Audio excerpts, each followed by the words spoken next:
Beleza? Dando continuidade aos. Boa tarde, né? Dando continuidade aos vídeos do minicurso de LaTeX. A ideia desse vídeo vai ser basicamente a continuação do vídeo anterior. A gente fala um pouquinho sobre o sumário, capítulos, seções, um pouco sobre essa classe de documento aqui, a BNTeX2. E eu elenquei alguns probleminhas aqui que eu comentei que a gente corrigiria nos próximos vídeos, e no caso, o próximo vídeo agora, né? A ideia desse vídeo vai ser mais um complemento do vídeo anterior. Então, só mais algumas coisas para, digamos assim, servir de complemento para o vídeo anterior, certo? Então, beleza. Uma coisa que eu acabei esquecendo é que, na verdade, eu comentei que eu não sabia, que eu não tinha encontrado como resolver esse probleminha aqui dos links, que eles ficam marcados. Na verdade, eu tinha, agora que eu lembrei, no mini curso presencial eu comentei que eu não tinha encontrado como fazia isso, mas mas depois eu pesquisei e na verdade eu achei, eu que tinha esquecido mesmo. Ah, para resolver esse probleminha aqui, na verdade é meio que numa gambiarrazinha para poder resolver. Ah, tem que usar o comando hypersetup. Aí deixa eu só lembrar quais são os rolezinhos que tem que.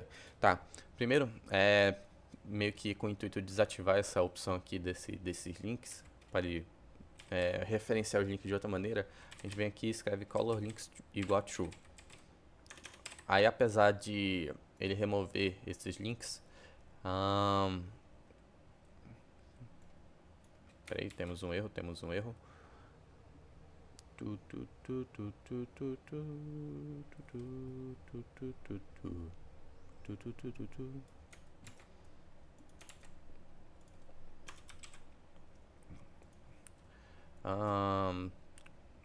Tá, aí beleza. Aí, apesar de hyper setup, color links true. Aí, apesar dele tirar as caixinhas, ele faz os links com a cor vermelha. Aí, no caso, a parte da gambiarra é literalmente colorir todos esses links de preto. Aí, por isso que eu comentei que era uma gambiarrazinha. Então, a gente vem aqui, ó. Aí vem mais um conjunto de comandos aqui. Então, links color black, set color black.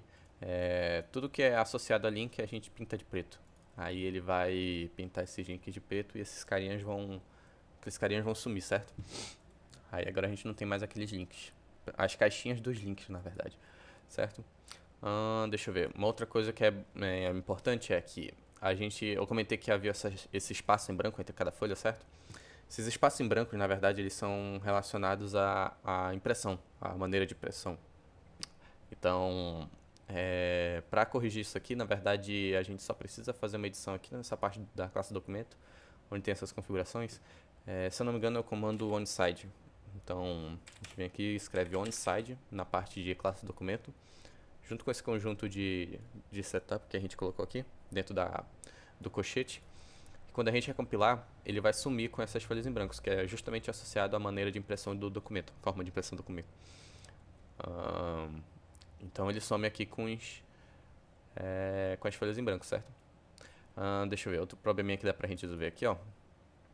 Aqui a gente tem a indentação do primeiro parágrafo, ó, certo? Então você pode ver que não tem aquela margenzinha aqui. Você lembra do quinto ano do ensino fundamental?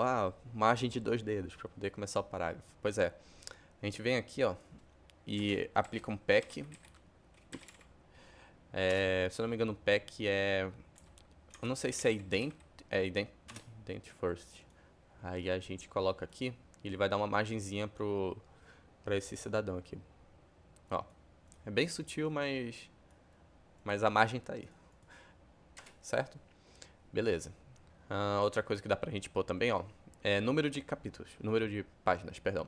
Então, o número de páginas a gente põe eles usando dois comandos. Comando textual e o comando barra textual e o comando barra pós-textual. Obviamente, a gente coloca bem aqui o comando barra textual, certo? Então, barra textual. Ele vai delimitar onde está a região de texto do documento. Então, aqui barra textual, onde ele começa, e aqui o barra pós-textual. Certo? Tendo posto esses comandos, ele vai automaticamente enumerar aqui cada página para você. O problema ele enumera todas as páginas. Então, a gente vai ter aqui, ó, página 2, página 3, do jeito que já estava posto no sumário, inclusive. Apesar de não ter as páginas no sumário, é, não, apesar de não ter as páginas indicadas nas folhas do documento, o sumário ele já tinha essas páginas, certo? Só que qual é o problema aqui? Ele enumerou literalmente todas as folhas. Isso significa que isso pode ser um problema, considerando que nem todas as folhas devem ser numeradas no trabalho. Uma delas é, por exemplo, o próprio sumário, certo? O próprio sumário está enumerado aqui também. Então, para a gente resolver esse problema, na verdade é como se a gente tirasse, abre aspas, tirasse manualmente essa numeração dessa página do sumário. Para fazer isso, o comando que a gente geralmente usa é esse daqui, ó, comando barra clear, é, clear page, não, clear double page, logo depois de abrir a tabela. Aí ele vai fazer essa retirada dessa número de página aqui, do sumário. As outras continuam normalmente, certo? Cara, eu cheguei a comentar, eu acho, no meio dos vídeos, mas só para reforçar, caso eu não tenha comentado, aqui a gente tem uma série de comandos que a gente usa para abrir cada, digamos assim, cada ambiente, cada título, capítulo, essas coisas. Só que assim, para você efetivamente escrever o seu trabalho, então você vai lá e você vai dissertar sobre o seu trabalho, então você começa a digitar lá.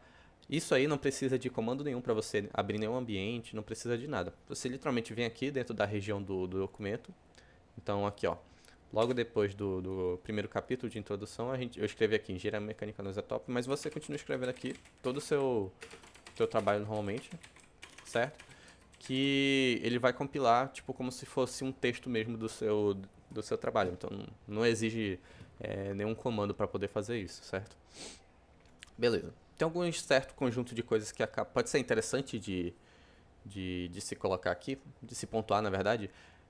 A gente pode fazer um certo conjunto de coisas, como por exemplo, em termos de edição de texto, a gente pode colocar os textos em itálico. Então, por exemplo, se você precisar botar um texto em itálico, a gente usa o comando barra text, certo? E a edição que fica em cima daquele texto. Então, no caso de itálico, é text it. Então, o comando é barra textit. Então, aí dentro de textit, a gente escreve o que a gente quer. Então, vou escrever meu nome em itálico aqui. Eu só não me recordo se tem algum pack específico para poder... Não, ele sai direto mesmo. Então, comando barra textit, ele deixa itálico. Mas se você quiser escrever em negrito, por exemplo, a gente comanda o comando barra text, certo?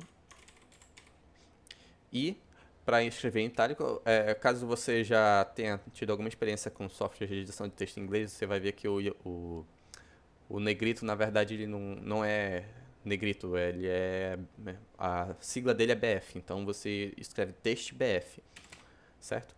Para poder escrever em negrito. Tudo que vai estar dentro desse comando, então a gente vai escrever Matheus de Souza Leme, porque eu gosto do meu nome. Então tudo que está dentro desse comando vai estar totalmente em negrito, certo? Então aqui a gente tem algumas coisas que são interessantes para poder você ir fazendo a parte de edição de texto. Nesse sentido aqui. Uma coisa que é também interessante de elencar é que, por exemplo, aqui a gente tem a numeração que acaba sendo feita automaticamente pelo LaTeX em termos dos capítulos, seções, subseções, etc. Caso você queira que... Aí, no caso, eles são enumerados. São capítulos que eles são automaticamente enumerados. Contudo, pode acontecer de que você não queira que esses capítulos sejam enumerados. Existem alguns tópicos assim dentro do trabalho. Calma aí, deixa eu só pegar aqui. Existem alguns tópicos dentro do trabalho que você não quer, por algum motivo, que esse tópico seja enumerado. Então, para que você faça um capítulo que ele seja não enumerado, a gente precisa colocar um asterisco. Asterisco. Não falei asterisco, tá? Tá, beleza. Então eu vou abrir um comando aqui, por exemplo, o apêndice é um dos, digamos assim, capítulos que são não numerados. Eu vou escrever aqui barra chapter, só para ler. Servir de exemplo. Então barra chapter, só que ao invés de ser só barra chapter, a gente digita barra chapter asterisco. Escrever aqui apêndice. Então o capítulo de apêndice aqui ele vai abrir como sendo o capítulo não enumerado, certo? Diferente do, por exemplo, de conclusões que ele abre com numeração 5 e com essa indentação aqui, essa localização na folha, o capítulo de apêndice ele vai ser não enumerado e ele também vai abrir no caso com centralizado aqui, certo? Só que tem um problema. Quando você põe desse jeito, quando você põe os capítulos não enumerados dessa maneira, você vai ter que aqui no sumário, deixa eu ver, aqui no sumário ele não vai aparecer justamente porque ele não está enumerado. Contudo, o que você vai acabar precisando fazer é colocar manualmente esse carinha no sumário. Para você fazer isso, você digita o comando add contest com S, eu acho. Contents, add contents, deixa eu ver, calma aí, porque eu tenho uma colinha aqui, só para eu... Contents line, contents line, aí você vai vir bem aqui, digitar toque, e vai bem aqui escrever, no caso, qual é o tipo de seção que ele é, no caso aqui é um chapter, certo? E logo depois você digita o nome dele que vai aparecer no sumário. Então a gente digita a mesma coisa, então escrever aqui apêndice, certo? Quando a gente recompilar, esse carinha que a gente pôs como sendo não enumerado, ele vai aparecer da maneira que a gente escreveu aqui, usando esse comando, certo? Ele vai ser, digamos assim, forçado a entrar no sumário. Aí conforme você edita aqui, então, conforme você edita aqui, no caso aqui está associado ao nome que você coloca nele, certo?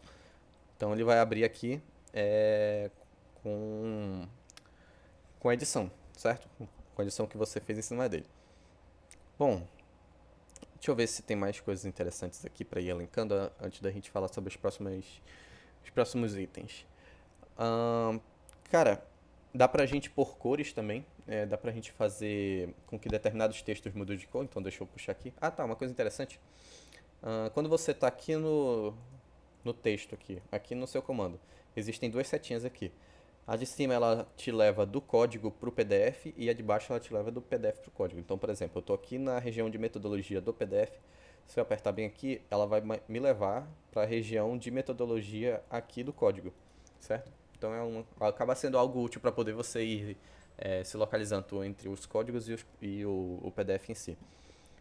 Se você der dois cliques aqui no PDF, ele também te direciona direto para o texto no código. Deixa eu ver. Um comando que é interessante aqui, existem comandos que dá para mudar as cores, né? Acaba não sendo tão comumente utilizado, certo? Porque nem sempre em trabalhos assim você vai precisar mudar as cores das coisas. Mas, deixa eu ver aqui. Eu só preciso lembrar se o comando é barra textcolor mesmo, ou é só color.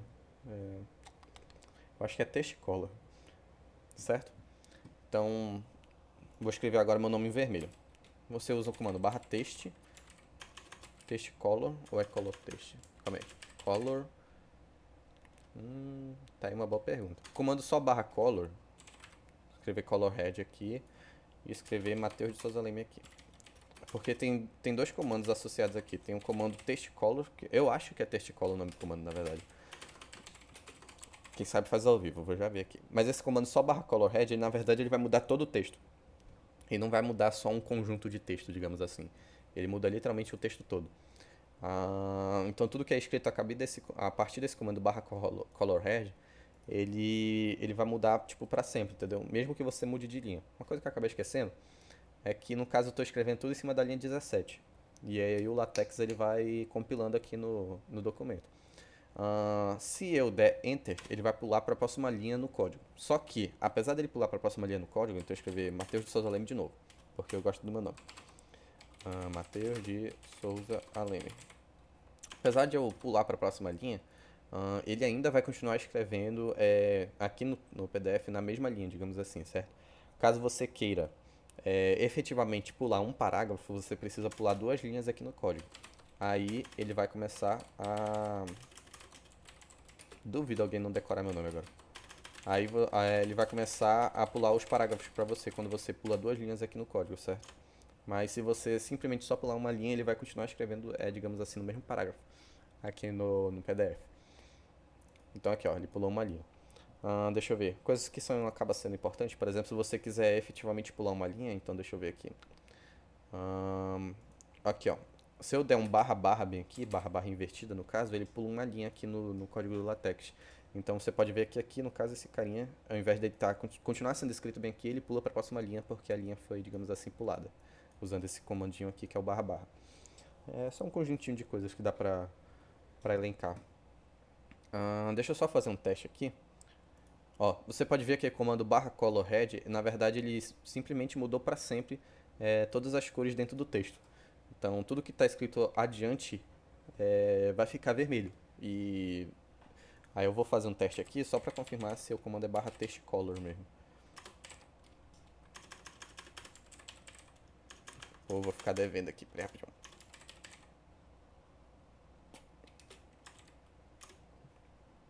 Pô, é difícil, né?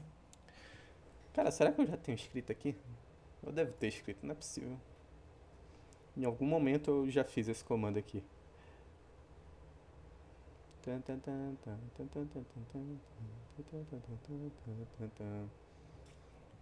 Uma coisa que você pode fazer é simplesmente escrever barra color. Simplesmente escrever aqui barra color e mudar para preto de volta. Para preto, preto, preto, preto. Mudar para preto, color. Então a gente muda para preto aqui de novo. Color black. Lembra que é sempre em inglês. Aí ele vai mudar para escrever para preto, mas eu não tenho certeza. Eu acho que ele deveria aparecer automaticamente aqui, esse cara. É porque eu não lembro exatamente como é que é o comando. Deixa eu escrever blue aqui e um texto aleatório aqui.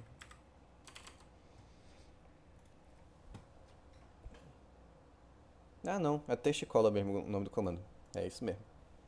Então com o comando barra text color, esse carinha aqui, você abre duas chaves e em um deles você coloca a cor, em outro deles você coloca o texto. Então agora vocês vão ver eu escrevendo Matheus de Souza Leme em azul agora. Porque sim, porque eu quero. Certo? Ahn, cara, eu acho que isso aqui talvez seja o suficiente para ir passando. Isso aqui, tipo assim, em termos de você escrevendo o texto, talvez seja o básico. Provavelmente as coisas que vão ser mais usadas seriam justamente escrever em itálico, escrever em negrito. Às vezes é necessário pular uma linha aqui, certo? Além desse comando barra barra, você pode escrever também ou new line para você pular uma nova linha, ou line break, se não me engano é line break, eu acho, para você quebrar a linha. Aí ele pula para a próxima linha. Eu acredito que seja isso mesmo. Aí ele pula para a próxima linha. Caso você queira quebrar uma página ou quebrar uma página ou escrever uma nova página, aí a gente vem aqui, ó, escreve page break ou new page, né? Aí depende do que você está querendo fazer. Geralmente eu uso esse comando com o intuito de organizar melhor os textos é, no documento, porque às vezes fica muito difícil quando você começa a colocar figuras e tabelas, aí o texto não fica tão bem disposto, digamos assim. Aí eu acabo quebrando a página para tentar organizar melhor. Mas você pode perceber aqui, tem duas coisas que é interessante perceber aqui. Com o comando page break ele abre uma nova página e a partir de uma folha que não tem a abertura do capítulo, ele começa a pôr essa. Não é um rodapé porque eu acho que. Eu não sei se é rodapé o nome, né? Mas essa estruturazinha aqui para poder deixar bonitinho, indicando a que parte do capítulo, a qual capítulo pertence aquela folha. Que ele faz automaticamente aqui a partir dessa classe documento. É uma coisa interessante que tem aqui no LaTeX. Mas enfim, eu acredito que em termos de para se continuar, isso aqui talvez já seja o suficiente. Eu não lembro o que eu elenquei, talvez o próximo assunto seja figuras. Eu não lembro exatamente o que eu elenquei pro próximo vídeo. Mas basicamente, para esse vídeo, eu acho que isso aqui já é o suficiente. Agradeço quem esteja assistindo aí. E é isso, até o próximo vídeo.